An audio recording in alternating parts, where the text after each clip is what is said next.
नमस्कार साथियों, आज हम जानेंगे कि मुख्यमंत्री युवा उद्यमी विकास अभियान योजना के तहत 5 लाख का लोन लेने हेतु आवेदन फॉर्म किस तरह से भर सकते हैं। सबसे पहले गूगल क्रोम पर सीएम युवा की वेबसाइट पर जाना है, जो कि www.msme.up.gov.in।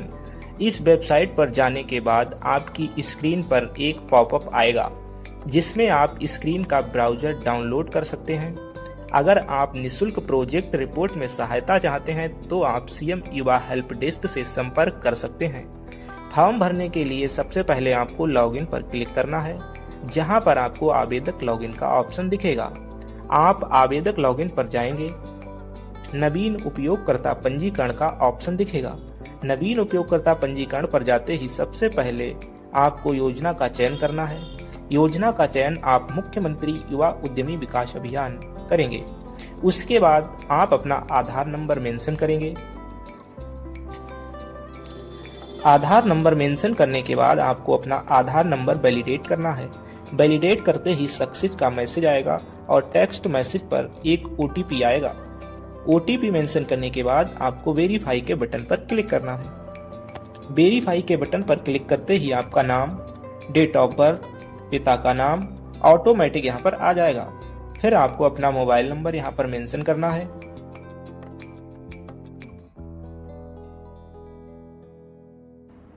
यहाँ पर अपनी ईमेल आईडी मेंशन करनी है और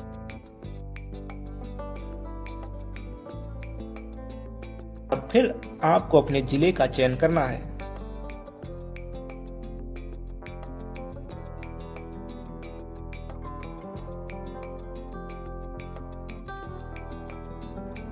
फिर आप एक कैप्चा कोड के माध्यम से पोर्टल पर नवीन पंजीकरण कर पाएंगे। यहाँ पर आपको आपकी स्क्रीन पर आपका यूजर नेम और पासवर्ड आ जाएगा। यही यूजर नेम और पासवर्ड आपके मोबाइल में टेक्स्ट मैसेज के रूप में भेजा गया होगा। अब आपको अपना पोर्टल रिफ्रेश करना है, नहीं तो आप लॉगिन नहीं कर पाएंगे।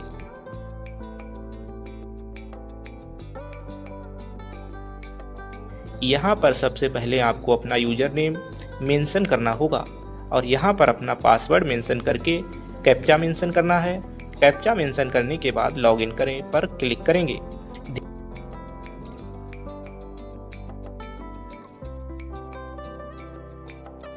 ध्यान रहे, लॉगिन करने के तुरंत बाद पासवर्ड चेंज करने का ऑप्शन आएगा। आपको अपना न्यू पासवर्ड यहाँ बनाना पड़ेगा। न्यू पासवर्ड सेट करने के बाद सबमिट बटन पर क्लिक करेंगे।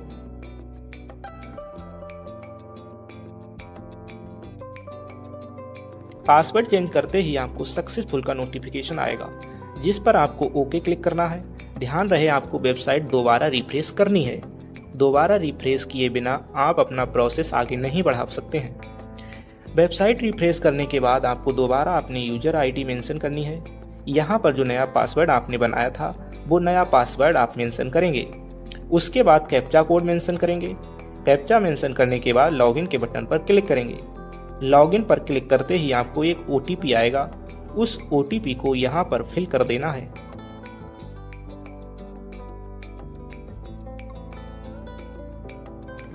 ओटीपी फिल करने के बाद आप सबमिट के बटन पर क्लिक करेंगे। सबमिट के बटन पर क्लिक करते ही आपका फॉर्म ओपन हो जाएगा।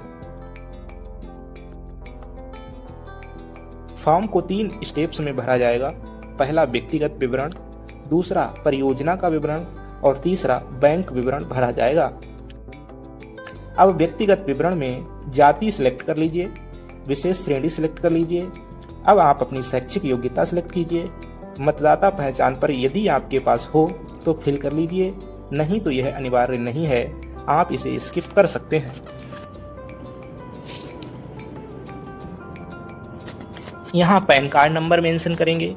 उसके बाद आपकी वैवाहिक स्थिति को मेंशन कीजिए, यानी आप मैरिड हैं या अनमैरिड। उसके बाद आप अपने जनपद का चयन करेंगे। जनपद चयन करने के बाद तहसील का चयन करेंगे। तहसील का चयन करने के बाद आप अपने ब्लॉक का चयन करेंगे। उसके बाद आप अपना पिन कोड मेंशन करेंगे।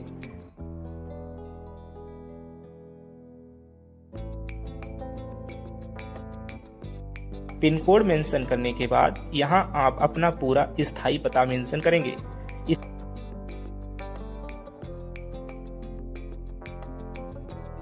इसके बाद पत्र व्यवहार का पता मेंशन करना है। अब अपनी डिटेल्स को एक बार दोबारा चेक करने के बाद आगे बढ़े बटन पर क्लिक करेंगे।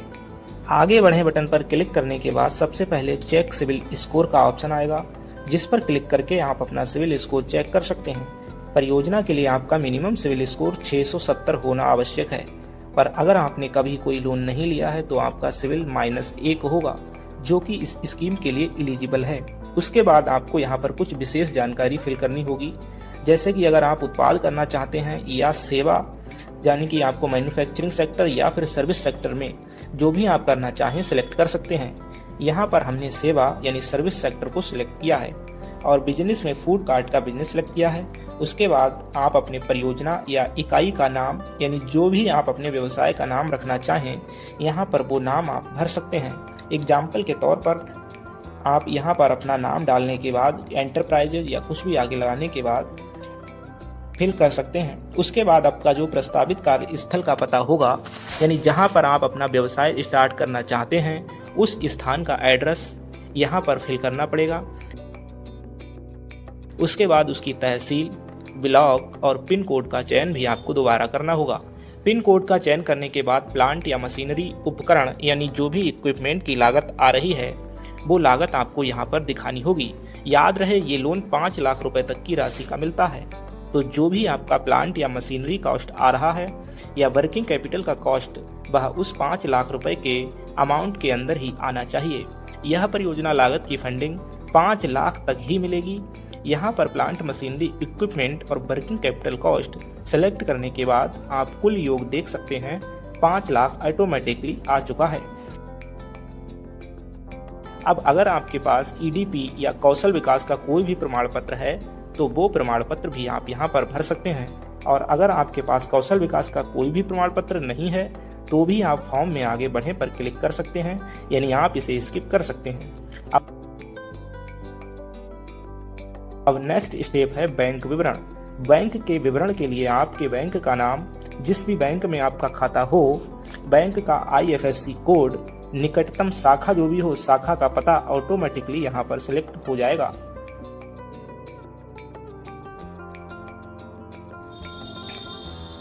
फिर यहाँ पर अपना खाता संख्या डालकर खाते को वैलिडेट करेंगे।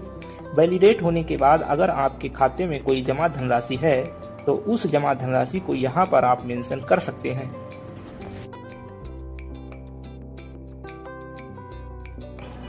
और आप फॉर्म को सबमिट कर सकते हैं। अब आपके फॉर्म के 3 स्टेप्स पूरे हो जाएंगे। अब हम आपको बताएंगे कि इस फॉर्म को फाइनल सबमिशन तक पहुंचाने के लिए किन किन दस्तावेजों की आवश्यकता होगी। तो अगर हम दस्तावेजों की बात करें तो आपका फोटो, आपका सिग्नेचर, आयु प्रमाण पत्र जिसमें आप हाई स्कूल की मार्कशीट इस्तेमाल कर सकते हैं, पैन कार्ड का भी इस्तेमाल कर सकते हैं, आपकी शैक्षिक योग्यता से संबंधित प्रमाण पत्र, जैसे कि मिनिमम योग्यता इसमें 8वीं कक्षा तक है, बट जो भी आपने हाईएस्ट क्वालिफिकेशन करी हो आप उसका प्रमाण पत्र यहाँ पर अपलोड कर सकते हैं। 5वें नंबर पर ऋण प्रदाता बैंक से आपके संबंध का इतिहास यानी पासबुक के पहले पेज की कॉपी अपलोड करनी होगी। अगर आपने फिजिकली हैंडीकैप्ड या दिव्यांगता को विशेष श्रेणी में चयन किया था तो आपको विकलांगता का प्रमाण पत्र भी अपलोड करना होगा। उसके बाद दिए गए पते पर कब से निवास कर रहे हैं, इसका निवास प्रमाण पत्र आपको बनवाना होगा। निवास प्रमाण पत्र के लिए आप पार्षद, ग्राम प्रधान या किसी वार्ड मेंबर से संपर्क कर सकते हैं। उसके बाद आप अपना पैन कार्ड अपलोड करेंगे, परियोजना रिपोर्ट अपलोड करेंगे। इसके बाद स्वभी प्रमाणित शपथ पत्र यानी सेल्फ डिक्लेरेशन फॉर्म को अपलोड करेंगे। इसके बाद अगर आपके पास कौशल विकास का प्रमाण पत्र है तो उसे अपलोड करेंगे। यहाँ पर आपको अपलोड करने के लिए चूज फाइल का ऑप्शन दिया गया है और दी गई फाइल कितने साइज की होनी चाहिए वो साइज भी यहाँ पर स्पेसिफाई किया गया है। अब बात करते हैं शपथ पत्र। जो आप स्वभी प्रमाणित शपथ पत्र देंगे वो किस प्रकार का होगा। तो शपथ पत्र जैसा कि स्क्रीन पर देख रहे हैं पॉइंट नंबर 7 पर मिल जाएगा। इसको प्रिंट करके इस पर अपने हस्ताक्षर यानी स्वभी प्रमाणित करके इसको अपलोड कर देना है। ये सारे डॉक्यूमेंट्स अपलोड करने के बाद फाइनल सबमिशन पर क्लिक कर सकते हैं। फाइनल सबमिशन पर क्लिक करते ही आपका ऋण आवेदन फाइनल सबमिट हो जाएगा। उसके बाद आपकी फाइल आपके निकटतम जिला उद्योग केंद्र के अप्रूवल के बाद आपके बैंक तक पहुंचेगी। तो साथियों, उम्मीद करता हूं कि मुख्यमंत्री युवा उद्यमी विकास अभियान के तहत ऋण आवेदन किस प्रकार करना है आप अच्छी प्रकार समझ गए होंगे। तो मिलते हैं किसी नेक्स्ट वीडियो में, तब तक के लिए आपका बहुत बहुत धन्यवाद।